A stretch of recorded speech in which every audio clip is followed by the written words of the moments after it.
Assalamualaikum warahmatullahi wabarakatuh. Kembali bersama saya Rahmadi di Stayaktif Pasaman Barat.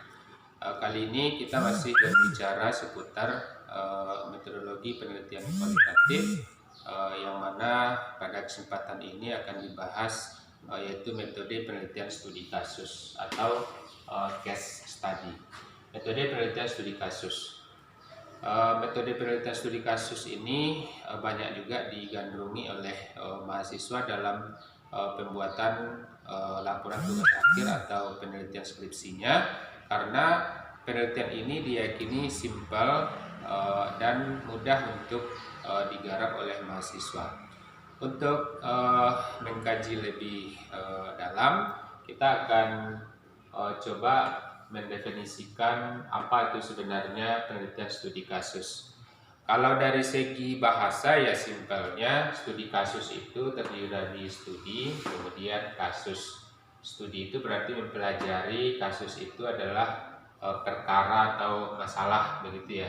Jadi secara singkat atau secara sederhananya studi kasus itu adalah mempelajari masalah atau kasus tertentu secara mendalam dan mendetail. Mujia Raharjo itu mengemukakan bahwasanya studi kasus itu adalah metode dalam penelitian untuk mengungkap kasus tertentu. Dilakukan secara intensif, terperinci, dan mendalam terhadap suatu gejala atau fenomena tertentu dengan lingkup yang sempit, namun dimensi yang digali harus luas. Artinya, ada kasus, kita mendalami atau mempelajari kasus itu secara mendetail. Nah, misalnya kasus sekarang ini COVID-19. Nah, maka kita pelajari COVID-19 itu dari suatu kajian yang sempit. Misalnya bagaimana proses penularan COVID misalnya begitu ya. Tetapi ketika kita mengkaji masalah proses penularan itu, kita akan mengungkapnya secara luas.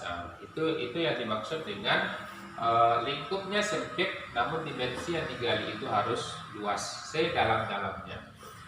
Kemudian studi kasus ini sebaiknya dilakukan terhadap peristiwa yang sedang berlangsung, bukan yang telah selesai atau ex post facto.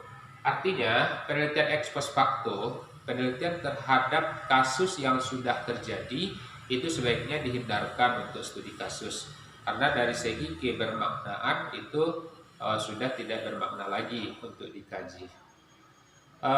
Saudara sekalian, lanjut kita ke pembahasan metode penelitian studi kasus ini. Yang selanjutnya adalah apa karakteristik dari penelitian studi kasus. Yang pertama, selanjutnya karakteristik penelitian studi kasus. Bagaimana kita bisa melihat suatu penelitian itu adalah studi kasus atau tidak? Maka kita lihat dari karakteristik yang dimilikinya. Penelitian studi kasus memiliki setidaknya ada 5 karakter gitu ya, 5 karakteristik. Yang pertama adalah menempatkan objek penelitian sebagai kasus. Artinya, objek penelitian yang diambil, yang diteliti itu kita ibaratkan sebagai sebuah kasus yang harus didalami, dianalisa lebih lanjut dan sebagainya. Kemudian memandang kasus sebagai fenomena yang bersifat kontemporer. Bersifat kontemporer itu maksudnya adalah kekinian, urgen untuk diselesaikan, untuk dikaji, atau hangat untuk dibicarakan. Jadi bukan kasus-kasus yang sudah lama begitu ya, kasus-kasus yang sudah tidak diperlukan lagi untuk diteliti. Nah, jadi itu yang karakter yang kedua. Yang ketiga, dilakukan pada kondisi kehidupan yang sebenarnya. Di dalam penelitian studi kasus itu tidak boleh adanya manipulasi atau penelitian manipulatif. Artinya dibikin semacam skenario dan sebagainya sebagai eksperimen, itu tidak boleh. Tapi dia harus pada kondisi kehidupan yang sebenarnya, tidak manipulasi. Kemudian menggunakan berbagai sumber data, tidak hanya sumber data kualitatif saja, tetapi kalau sumber data kuantitatif diperlukan itu tidak masalah. Nah, bisa dari wawancara, bisa dari observasi, tes, studi dokumentasi, angket dan sebagainya boleh dilakukan. Kemudian yang kelima, menggunakan teori sebagai acuan penelitian. Ingat, di dalam penelitian studi kasus, sifat penelitiannya itu bukan menguji teori, tetapi fungsi teori di sana hanya sebagai acuan di dalam penelitian tersebut. Nah, itu karakteristik dari penelitian studi kasus.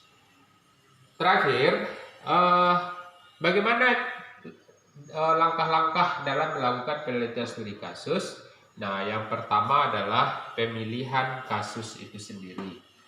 Nah, kasus kan banyak itu ya, kasus banyak.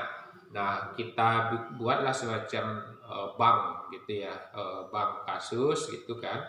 Nah, nanti dari sekian kasus yang sudah terkumpul, maka kita pilih satu kasus yang kita akan dalami untuk diteliti. Tentunya kasus-kasus yang memiliki karakteristik yang seperti ini begitu ya. Kasusnya itu harus hangat dibicarakan, kontemporer atau terbaru begitu. Nah, kemudian barulah pengumpulan data.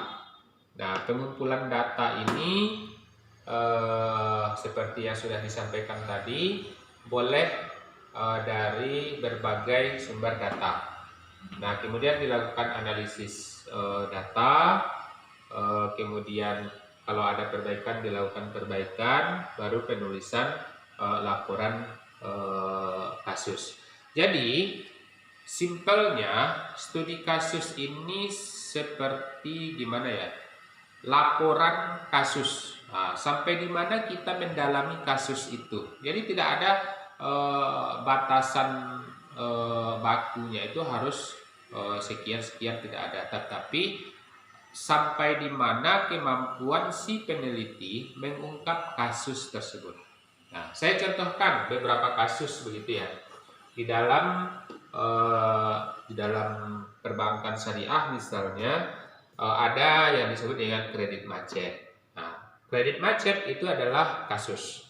Maka ketika kita mengambil kasus kredit macet ini sebagai penelitian kita, nah tentu kita akan banyak bertanya begitu ya, apa itu kredit macet, bagaimana proses terjadinya kredit macet, kenapa muncul kredit macet, bagaimana cara penanganannya, bagaimana cara mengantisipasinya.